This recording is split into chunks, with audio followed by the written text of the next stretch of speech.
देखिए उस समय के चार ऐसे नाम, पहला है बंगाल का गवर्नर, फिर है बंगाल का गवर्नर जनरल, फिर है भारत का गवर्नर जनरल और फिर है भारत का वायसराय। इस चार नाम में कैसे बीच बीच में कैसे इनका परिवर्तन हुआ वो मैं इस वीडियो में बता रहा हूँ। चूँकि इसकी जो कहानी शुरू होती है 1757 की प्लासी के युद्ध से शुरू होती है। 1757 में उस समय प्लासी के युद्ध में जो ईस्ट इंडिया कंपनी जो थी उसका जो एक सेना का जो प्रतिनिधित्व किया था, उसकी अगुवाई किया था, उस समय उसका नाम था रॉबर्ट क्लाइव।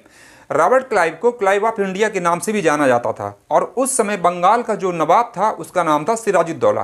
तो ईस्ट इंडिया कंपनी का जो एक सेना का जो नेतृत्व किया था क्लाइव के मतलब कि नेतृत्व में ही वह सिराजुद्दौला को पराजित किया था और उसके बाद फिर मीर जाफर को वहाँ का नवाब बना दिया गया था। तो 1757 अब जब चूंकि युद्ध समाप्त होता है तो रॉबर्ट क्लाइव को एक पुरस्कार देती ईस्ट इंडिया कंपनी और उसे क्या बना देती है, बंगाल प्रेसिडेंसी का प्रथम गवर्नर बनाती है, यानी बंगाल का प्रथम गवर्नर रॉबर्ट क्लाइव। चूंकि 1773 ईस्वी में रेगुलेटिंग एक्ट पास होता है तो बंगाल का प्रथम गवर्नर हो गया। और 1772 यानी 1773 के पहले बंगाल का जो अंतिम गवर्नर बनता है वो था वारेन हेस्टिंग्स। 1772 में जो बंगाल का गवर्नर था वो था वारेन हेस्टिंग, यानी बंगाल का अंतिम गवर्नर वारेन हेस्टिंग। अब चूंकि 1773 ईस्वी में क्या होता है कि रेगुलेटिंग एक्ट पास होता है, इस एक्ट के माध्यम से नाम में परिवर्तन किया गया। अब जो बंगाल का गवर्नर होगा अब वो क्या कहलाएगा, इस एक्ट के तहत वो कहलाएगा बंगाल का गवर्नर जनरल। तो अब गवर्नर चूंकि उस समय कौन था, वारेन हेस्टिंग था, तो वारेन हेस्टिंग बंगाल का अंतिम गवर्नर भी कहलाया और 1773 के रेगुलेटिंग एक्ट के बाद वह बंगाल का प्रथम गवर्नर जनरल भी कहलाया। इसके बाद फिर बात शुरू होती है 1833 में।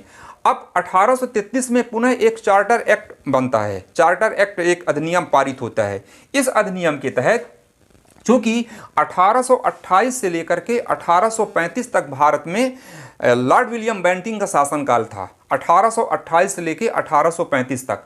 अब 1833 में चार्टर एक्ट बनता है।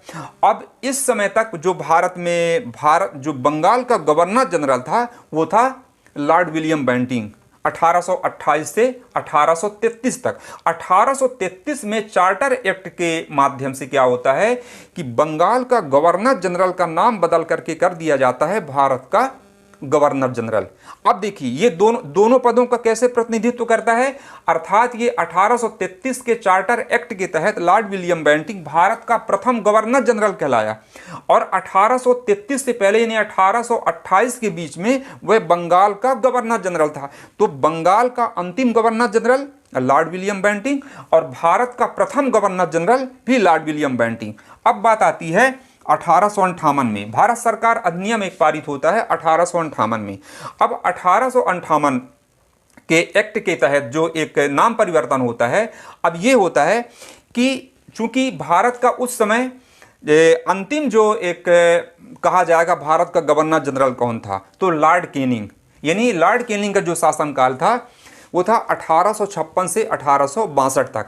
तो 1856 से 1858 तक लॉर्ड कैनिंग जो था भारत के गवर्नर जनरल के रूप में कार्य करते रहे। लेकिन जब 1858 में एक्ट पारित हो गया तो भारत के गवर्नर जनरल का नाम बदल करके कर दिया गया भारत का वायसराय।